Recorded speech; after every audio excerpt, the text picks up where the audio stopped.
What's going on, Buff Nation? Welcome back to another video. So we got a lot to talk about today. We got some secret visits, not secret visits, but some visits happening this weekend at Colorado. 3 young men, and we're going to talk about each individual one of those, what they're going to do, their impact. But really, there's only one person that I really want to talk about and how much of an impact I think they will be able to make if they go to Colorado. Big time pickup here if Colorado can land it. Also, defensive tackle is floating around from Louisville. He has not visited Colorado yet, but it appears that Colorado is on deck to land themselves a visit. So we'll talk all about him. And then, of course, the number one quarterback and number one recruit in the country, 2025, Bryce Underwood, made his announcement today.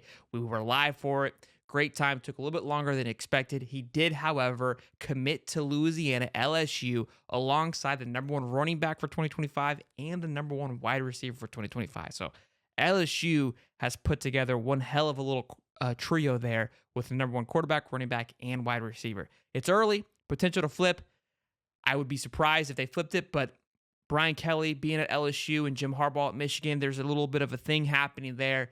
Harbaugh leaves, Kelly to Michigan. If all those things happen, who knows what happens? But keep in mind, Bryce Underwood's second college was Michigan, and he's from Michigan. So if Brian were to just go to Michigan, I could see that just following right along. But I digress. Let's dive into the visits for this weekend. So first order is DJ Lundy. He's already committed, linebacker out of FSU. He's already committed to Colorado. So probably just hanging out, dotting his T's, crossing his I's, making sure everything looks good to go. His locker's ready for him to sign on in and get it going. Next up, though, is Jaden Harrison, wide receiver. Now, before you yell at me and say, what we do more wide receivers at Colorado, I don't expect him to be a wide receiver at Colorado. He's 5'11", 195 out of Marshall. Barely played wide receiver at Marshall. Was more of a punt return guy, special teams guy. That is my opinion, that I believe that they're looking for him at Colorado. If anything, right? I'm looking at this going, where is this? Where is the sunshine here? I'm looking for it, but it's got to be just a speedy, quick guy that they can maybe throw around and maybe utilize him for some trick plays. Again, more of a special teams type of player here, and definitely a depth add with Jaden Harrison. So wouldn't look too much into this one, but the special one here, the one that we're going to circle, boys and girls, we're going to dial it in on. LeJontay Wester, 5'11", 167. Listen to these stats. 108 receptions, 1,168 receiving yards, and 8 tutties. Averaging 10 yards a catch at FAU, Florida Atlantic Owls.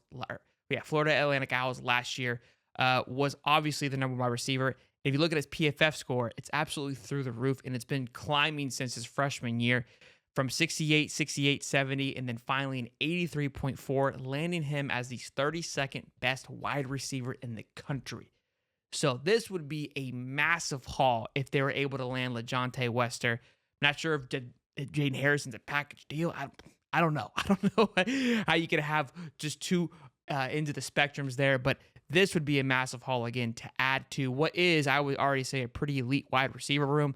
But this young man, the 32nd best wide receiver, alongside Heisman favorite Shedeur Sanders, son, give me a piece of that apple pie. Okay, buckle me up. Let's ride. I'm ready to see it. Sling him the football and let him do some work. So I imagine that a lot of the wide receivers that they're adding could be possibly to take a little bit of the load off Travis Hunter as well, too. That is just a thought, not saying it's fact. But again, there is a lot of wide receivers that are currently committed. Possibly maybe they switch them around into DBs as well. But I don't know. I'm just trying to. You guys are seeing the same thing that I'm seeing. That there is a lot of wide receivers, but if you're going to land one, you boot one of them to take this one here again. LeJontay Wester, over 600 snaps in 2023 alone. So a lot of experience that you're going to be adding to that side of the ball. And he's a junior, so technically he's got 2 years, or no, he's got 1 year of eligibility left, unless he were to redshirt. So got him for a one-hit wonder. We'll see if it works out. But next up, we've got defensive tackle Jeffrey Clark. Currently, he's at Louisville, but obviously he's entered into the transfer portal. As of now, he is visiting North Carolina. He has offers from the like of Duke, California, Arizona State, and Michigan State as well. So we'll see where this plays out. But apparently, as of now, he is set to make a visit. That is in the works for him to come visit Colorado. When that is going to happen, that part we don't know. But a lot of people are looking after this kid because last year in 2023, he had 14 tackles, did not record any sacks, but he had a big impact on a Cardinals defensive line that was pretty stellar, right? To even make an impact, and it did on that line. Came from Georgia Tech the year prior, so seems he keeps making little steps forward in the right direction. Did see action in all 14 games. had 21 quarterback pressures, 17 hurries, and 4 quarterback hits.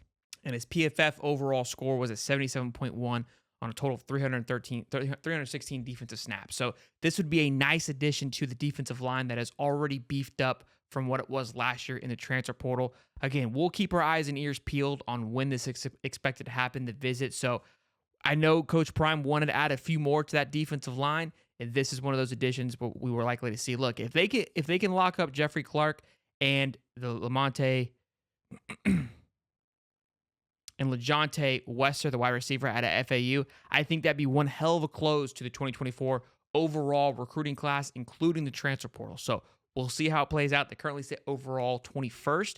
These two pickups may get them into the top 20.